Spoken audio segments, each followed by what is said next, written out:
அதுக்கப்புறம் நம்ம பிள்ளை பருவத்துல நாம கண்ட கனவு எல்லாத்தையுமே பட்ட படிப்பு முடிச்சதுமே மறந்துடுறோம். நாம பயணிக்க வேண்டிய பாதை எது அப்படிங்கறத தீர்மானிக்க தவறிடுறோம். ஆப்பிள் நிறுவனத்தோட தலைவர் யாருன்னு உங்களுக்கு தெரியுமா? Steve jobs. அவர் ஒரு வாட்டி சொன்னாரு, என்னன்னா நான் தான் இந்த உலகத்தோட மிகப்பெரிய கோடீஸ்வரன் அப்படிங்கிறது எனக்கு சந்தோஷத்தை குடிக்காது.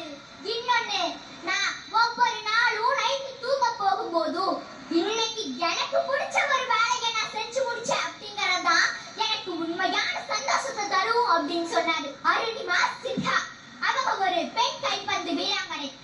அவங்க ஒரு ரயில் விபத்தால தன்னோட ஒரு காலை இழந்தாலுமே கூட எவரெஸ்ட் சிகரத்தை பிடிச்சு தன்னை நிரூபிச்சுக்கிட்டாங்களே. இன்னொருவர் ஹெலன் கெல்லர். அவங்களுக்கு கண்ணும் தெரியாது காதும் கேட்காது, ஆனாலுமே கூட இந்த சமூகத்துக்காக ஒரு நல்ல எழுத்தாளரா தன்னை நிரூபிச்சுக்கிட்டாங்க.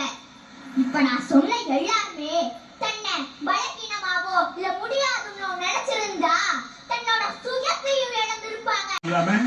ஒரு சந்தோஷமா பேச ஒரு தைரியமா வந்திருக்கிறாங்கன்னா அவருடைய தன்னம்பிக்கையை பாராட்டுங்க தயவுசெய்து. கணிகிட ஏறிய சுளையும் முற்றை கலகிட ஏறிய சாரும் பனிமலர் ஏறிய தேனும் காய்ச்சும் பாகிட ஏறிய சுவையும் நடிபசு பொழியும் பாலும் தென்னை நல்கிய குளிருள்ள நீரும் இனியன என்பேன் எனினும் தமிழை எண்ணுகிறேன் கண்டேன் என்ற பாரதிதாசனோட அழகிய வரியோடு துவங்குகிற இன்னும் தமிழை வாழ வச்சிருக்காங்க பாரு.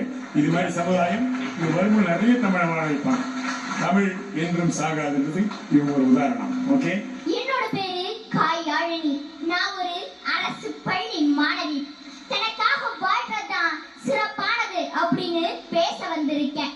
கலப்படமான பொது நல வாழ்றதை விட சுத்தமான தனக்காக வாழ்றதுதான் சிறந்தது, அது மட்டும் மேலானதுன்னு நான் பேச வந்திருக்கேன். காய்த்த மரம் கல்லடிப்படும் அப்படின்னு ஒரு பழமொழி இருக்கு. இப்போ நான் அடி வாங்க விரும்பலங்க. ஏன்னா என்னுடைய வயசுக்கு நான் ஏற வேண்டிய தூரம் இன்னும் எவ்வளவோ இருக்கு. அண்ணா சைடு ஸ்டாண்ட் எடுத்து விடல பாருங்க. அக்கா துப்பட்டா வீல்ல மாட்ட போது அதை கொஞ்சம் பாருங்க. அண்ணா அந்த தெருவுக்கு